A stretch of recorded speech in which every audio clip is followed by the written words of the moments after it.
दिन्छु, आएर मलाई साथ दिनुहोस् भने।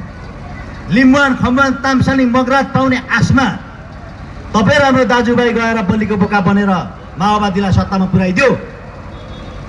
तर प्रचण्डले फेरि के भन्यो, देश टुकाउने कुरा गर्नु देशको ऐतमा हुनेछ, यस्तो कुरा नगर्नु भन्ने बित्तिकै जातीय पहिचान बोक्नेहरूको मुखमा बिर्को लाग्यो।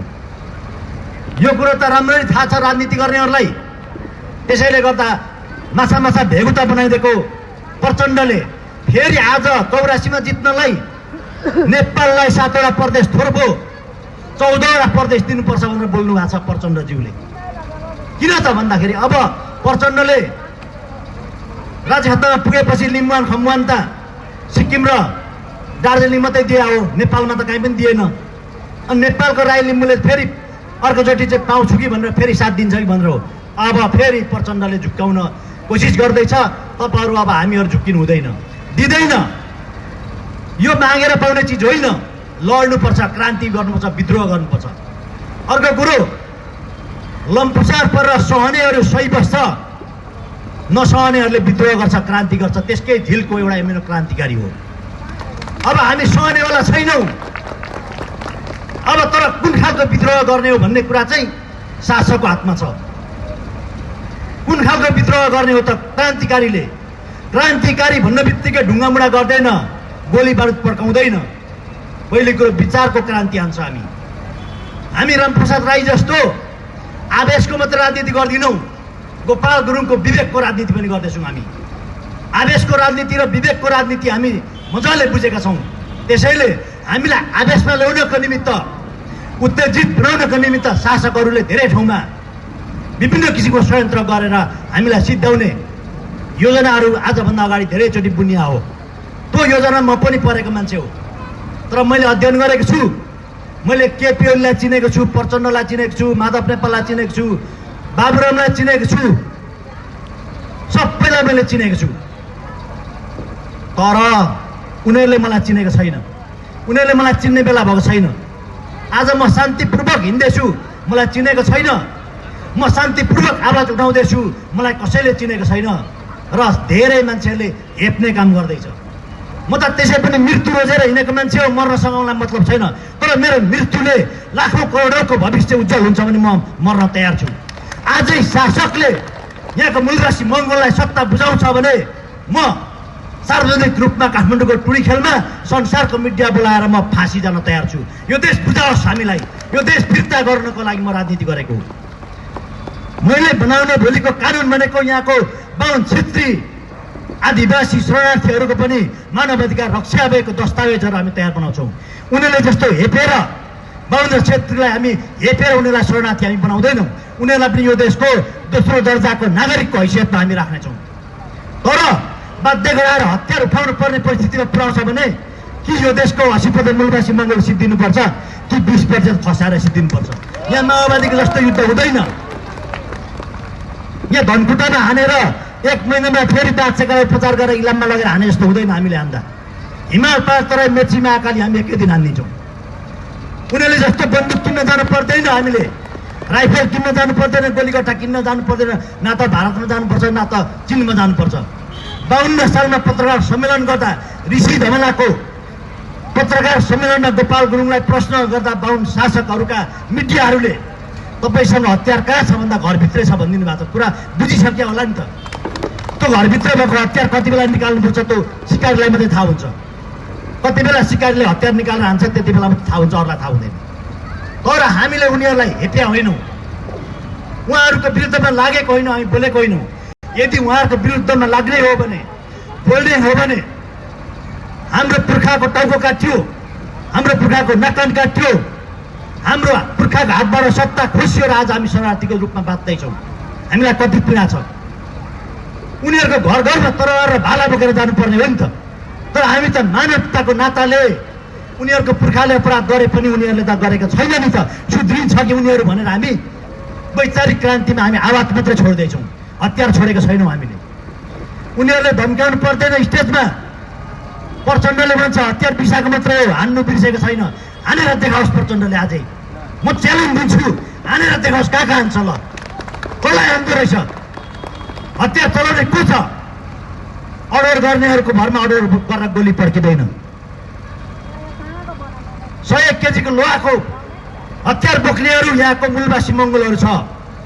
एक बित्ताको पेस्तोल र कलम बोकेर अर्डर गर्दैन। अब अर्डरले गोली चल्दैन। जसले अर्डर गरे त्यसैभरि फर्किने जस्तो गोली विचारले पड्किने हो गोली भनेको। अर्डर गर्दा हिजो पड्काए प्रचण्डले आफूले चिनेको थिएन, आफ्नो वंश चिनेको थिएन, आफ्नो माटो चिनेको थिएन। त्यो बेला म पनि अन्धभक्त भएर आफ्नै दाजुभाइ सिद्ध्याउनलाई प्रचण्डको भनाइमा लागेर हिँडेकै मान्छे हो।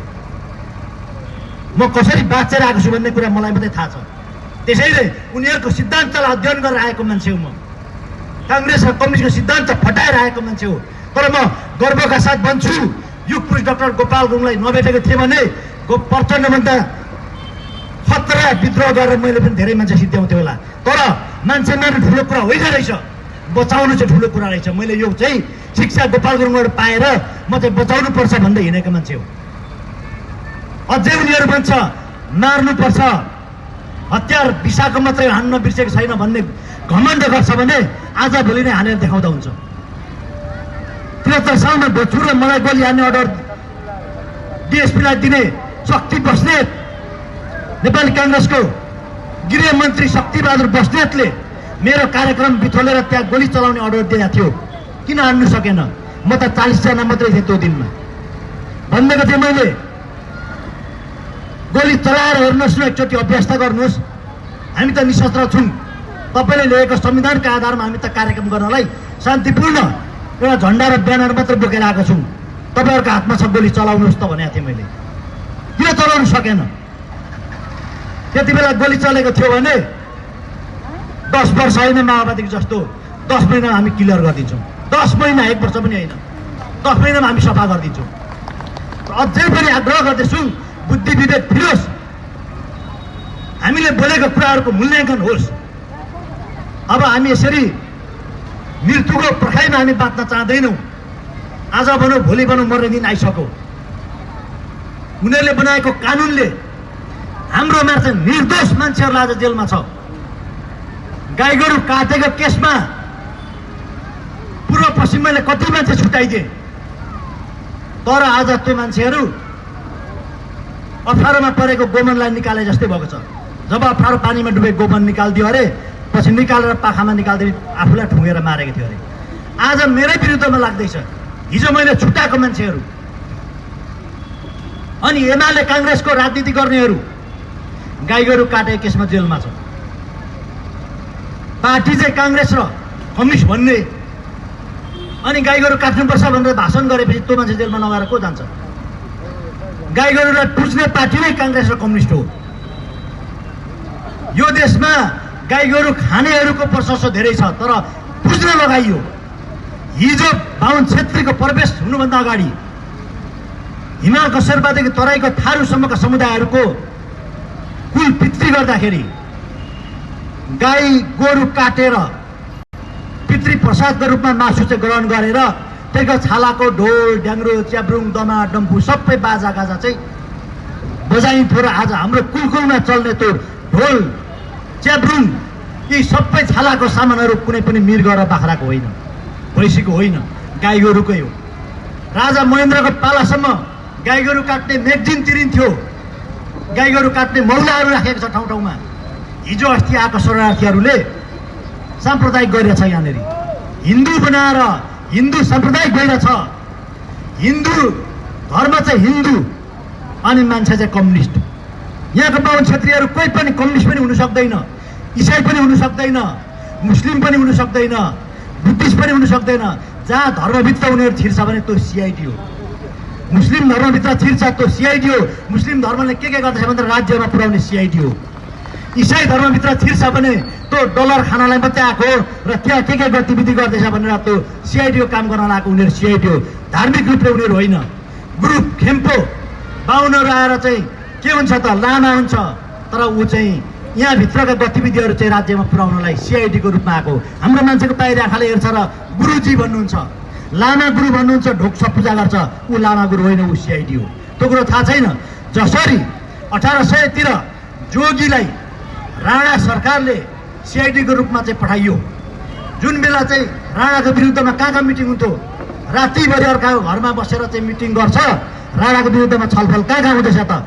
जोगी पठायो, बरातको सिङ चाहिँ फुकेर बजाउँदै बजाउँदै बजाउँदै राति राति घरमा जाने, त्यत्तिकै अर्काको घरमा राति उदी गयो भने त कुटेर मार्छ। अनि सिङ फुक्दै बजाउँदै शङ्ख बजाउँदै गयो।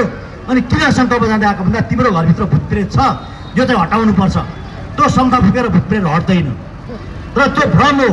अनि हो नै भूत हटाउने रहेछ भनेर हाम्रो मान्छे चाहिँ के हुन्छ, घरको ढोका सोका खोलिदिन्छ, कसको घरमा मिटिङ छलफलमा बसिरहेछ। बिहानै चाहिँ उज्यालो भएपछि जोगी सरासरी गएर दरबारभित्र पस्छ, उसलाई चेकजाँच हुँदैन गेटमा। राजालाई उसले चाहिँ के गर्छ, राणालाई चाहिँ गएर यो घरमा चाहिँ यस्तो यस्तो भएको छ है सरकार भनेपछि उसको सेनाहरू पठाएर पाता फर्काएर लगेर गोली हानिन्छ। त्यति बेला त भूत भाग्ने भन्ने एउटा बाहना बनायो, त्यसैलाई माई खाने भाँडो बनाइदियो बिचरा जोगीहरूलाई। अनि पहाडभरि गाउँभरि जङ्गलभरि हिँडो रातैभरि शङ्ख फुकेर हिँडो। अनि तपाईँ राम्रो मान्छेले एक एक पाथी मकै, गहुँ, जौँ, तेल, नुन, पैसा, बुटुन, मसला, चामल दुनियाँ थियो। एउटा गाउँभरि फेरि लगाउँदा फेरि बन्थ्यो जोगीले फुक्ने शङ्ख। एउटा गाउँभरि रातभरिमा फुक्यो भने त्यो गाउँभरिको बटुलेर लान सक्थेन जोगीले। एउटा घरमा बटुले थुपार्थ्यो, 20 मुरी 30 मुरी हुन्थ्यो, उसको एउटा परिवार वर्षभरि पालिन्थ्यो।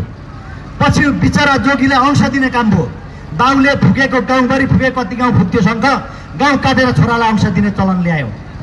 अब त बिचरा जोगीहरूलाई मुठी पनि दिनु छोड्यो, अहिले 7 गाउँ घुम्दा पनि एउटा थैलो भरिँदैन।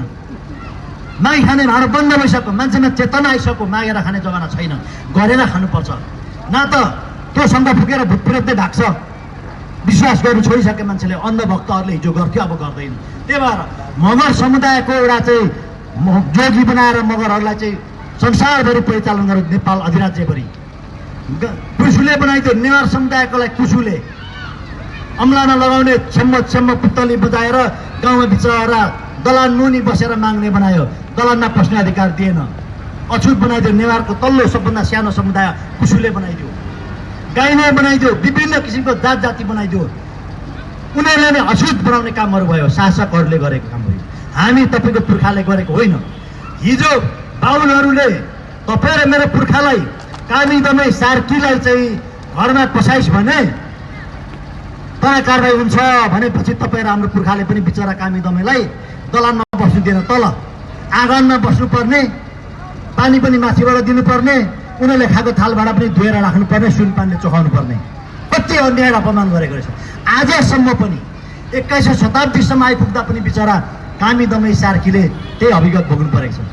मैले 2019मा भनेको छु काठमाडौँमा, हामीले चाहिँ कोरोना भाइरसको कारणले 1-2 वर्ष सामाजिक दूरी कायम गरेर बस्दा त पीडा कत्रो भयो भने यो कामी दमै सार्की अछुत दलितहरूले पुस्तासम्म सामाजिक दूरी कायम गरेर बस्दा कति पीडा सहनु पर्यो, कसरी तडपेर बाँच्दैछ, त्यो महसुस हामीले गर्नुपर्छ भनेर मैले बोल्दैको थिएँ। अनि एकजना सर्वोच्च अदालतको न्यायाधीशलाई 68 सालमा मैले काठमाडौँमा बागडोलमा 1 घन्टा मसँग डिस्कस गर्दा उहाँलाई मैले भने सबै कुराहरू यथार्थ भनिदिइसकेपछि उहाँले तपाईँको कुरा सबै जायज लाग्यो, एउटा कुरा मन परेन भनौँ, मलाई के मन परेन त? सबै कुरा ठिक छ, मङ्गोलले मात्रै सरकार शासन सत्ता चलाउने चाहिँ मन परेन भन। बाहुनले एक्लौटी सत्ता चलाउन चाहिँ हामीलाई मन पर्नु पर्थ्यो, त्यो चाहिँ मनपर्छ तपाईँलाई होला होइन भन्दा बोलेन। तपाईँहरूलाई भोलि हामीले, तपाईँहरू अल्पमतको मान्छेले बहुमतको मान्छेलाई